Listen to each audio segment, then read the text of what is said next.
Dormir est un besoin vital, comme manger ou boire. Lorsque tu as soif, tu bois. Mais lorsque tu as sommeil, tu ne vas pas toujours te coucher. Tu le connais, encore un petit peu. Nous sommes des animaux de jour et notre sommeil dépend de la lumière.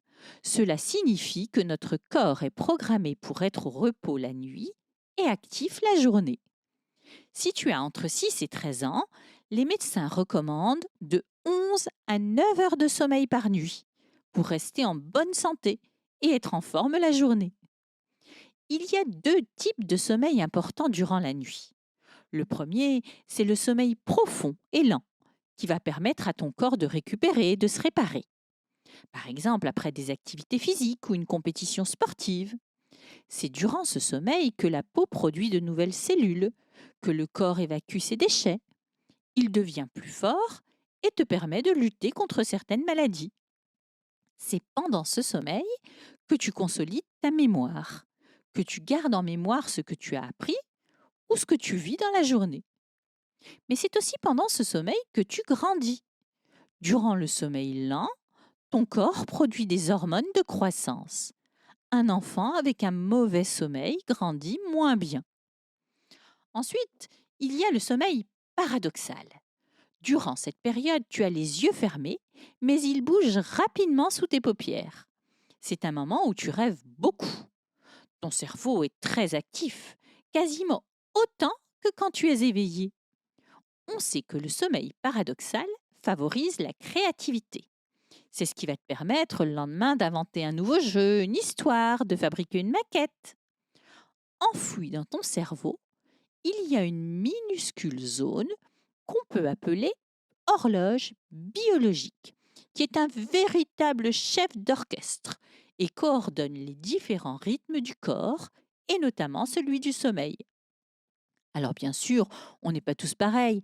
Tu peux être un gros dormeur ou un petit dormeur, être du matin ou du soir, mais l'important, c'est de chouchouter ton horloge biologique. Pour bien t'endormir, il vaut mieux avoir des heures de coucher et de lever régulières, même le week-end ou en vacances. S'exposer à la lumière pendant la journée, même s'il fait gris, il faut sortir. Par contre, pas de lumière d'écran le soir, télé, ordinateur, tablette, téléphone. Et surtout, avoir un moment calme avant d'aller dormir. Ce n'est pas le moment de faire tes devoirs ni d'utiliser un écran. Les ordinateurs ou les téléphones sont très stimulants. Ils ne permettent pas de décompresser. Mieux vaut écouter de la musique, lire ou papoter. Peut-être qu'au moment d'aller dormir, tu as l'impression d'entrer dans un monde inconnu qui fait un peu peur. C'est pour cela que tu as besoin de petites habitudes qui calment et rassurent. Un câlin, une histoire, une musique, un doudou. Si tu as un peu de mal à t'endormir, deux petites astuces. Juste avant de t'endormir, souviens-toi de deux ou trois bons moments de la journée. Quand tu as ri avec ton copain, quand tu as vu un oiseau dans le ciel, quand la maîtresse t'a fait un sourire, quand tu as regardé une belle image. Et puis, tu peux être attentif à ta respiration. Tu as remarqué comme elle est calme? Tu peux essayer de compter jusqu'à 5 à l'inspiration et 7 à l'expiration. Et le petit temps d'arrêt entre les deux. Tu l'as remarqué? Alors, toujours pas envie d'une petite sieste?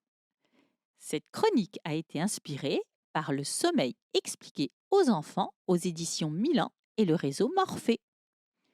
Défi du jour, essaie de dire le mot coronavirus à l'envers.